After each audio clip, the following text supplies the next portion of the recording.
welcome once again to Caleb Likes Books. Today I have another book review for you, and that is for Mistborn, The Well of Ascension by Brandon Sanderson. This is the second book of the original Mistborn trilogy, and I reread this book because I've been rereading the Mistborn trilogy. I've been trying to do some rereads this year, and this trilogy is one of the things that I really wanted to revisit. And so I read, about a month ago, I read Mistborn, The Final Empire. My review for that's on the channel if you're interested. And so now I've read The Well of Ascension. This one I was really looking forward to reading because the first time I read this trilogy, this book was my favorite of the three. Not by much, like I adored all three of these books, but this one, if I had to pick a favorite, this was it. And so I was really looking forward to reading it again and seeing what I thought of it this time around, and also like both in comparison to the other books and also just in general, see if there were some other things that I picked up on, different things that I enjoyed, things like that. And I had a blast with this book, just like I did with the first one. Unsurprisingly, I love Sanderson, I love Mistborn, so I'm not at all surprised how much I enjoyed this book. Yeah, so to get started talking about this book, talk about some good stuff, of which there are many things that I have to talk about. First of all, I really like the feel of this book, for lack of a better term. Like, basically, the one thing that I love about series in general, really, like sequels, and something that this book also does, and something that other things like, to use like a video game example, something like the Star Wars Knights of the Old Republic duology use, is you have the first one is one thing, and the second one is something completely different, but it still works, and that is, to me, how I would describe this book. The first book was a fantasy heist mixed with, you know, you had Kelsier and his crew doing their heist with Vin, who kind of becomes an apprentice to Kelsier and also learns how to use her magic and also starts getting involved with the nobility. So it's kind of like, you know, a heist mixed with a master-apprentice storyline and things like that.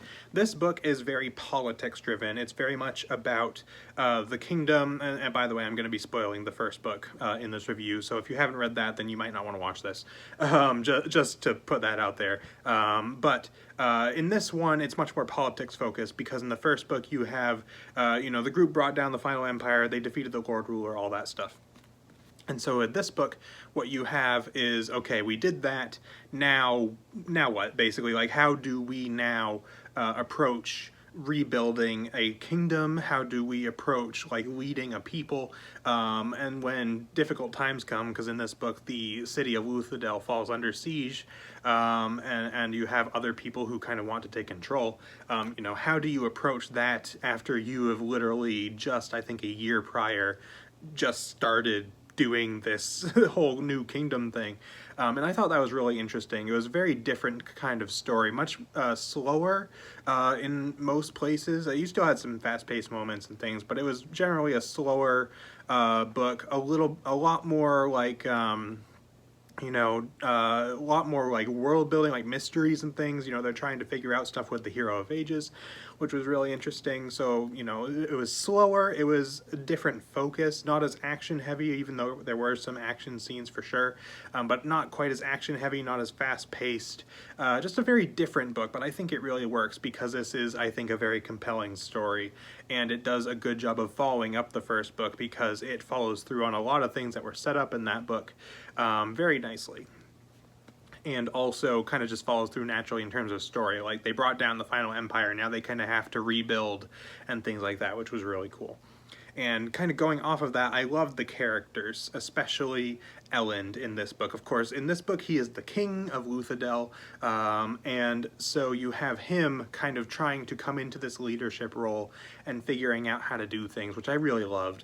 I thought that was fascinating, seeing him, you know, a person who is very much like an idealist, someone who some would argue, including some other characters in this book, does not make a very good king because of his morals, because of his idealism, because of his, I can't think of the word to describe it, but like his personality, the way that he is as a person, and all that stuff does not really fit the king type of role, as well as some other people who will like do what needs to be done regardless, and things like that. And I thought that was super interesting, seeing him go, his arc throughout the book of starting out very like meek and you know, very much like trying to involve everyone else. Not that he doesn't do that throughout the rest of the book, but, you know, being very much like, I need to be governed by the people around me, you know, not super assertive, not super like, you know, like, I'm the king, this is how things have to be done,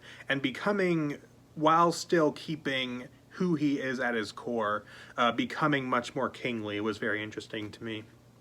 In addition to that, you have all the other characters. You have Vin doing her thing. Her and Ellen have an interesting relationship in this book, and the dynamic that they have, as well as bringing in this third character named Zane, who I've seen some people don't really like. I personally don't mind him. I think he's fine. He's maybe a little far on the edgy side at times, for sure, which is where most of the complaints I've seen come from, but I think he was fine. And you have, you know, her doing her thing, which was really cool. You have Sazed, who's doing a bunch of stuff with, like, his religion stuff, trying to figure out what the prophecies are with the Hero of Ages, like, what's going on with that, all that stuff. I love Sazed in this book. He was my favorite character in the trilogy the first time I read it, and I continued to love him in this book.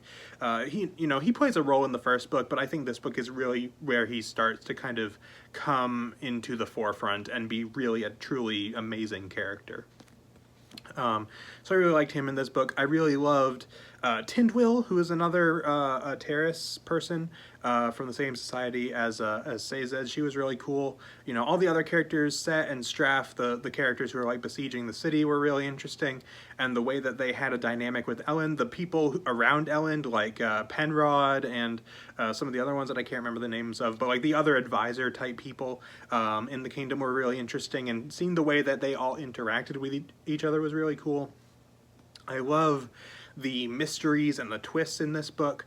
There's some really interesting mysteries going on about, like, the deepness about the Hero of Ages themselves, about different things going on, like, you know, betrayals and things like that people are trying to figure out. The twists in this book are really cool. There's just a lot of really interesting stuff going on here that I really enjoyed.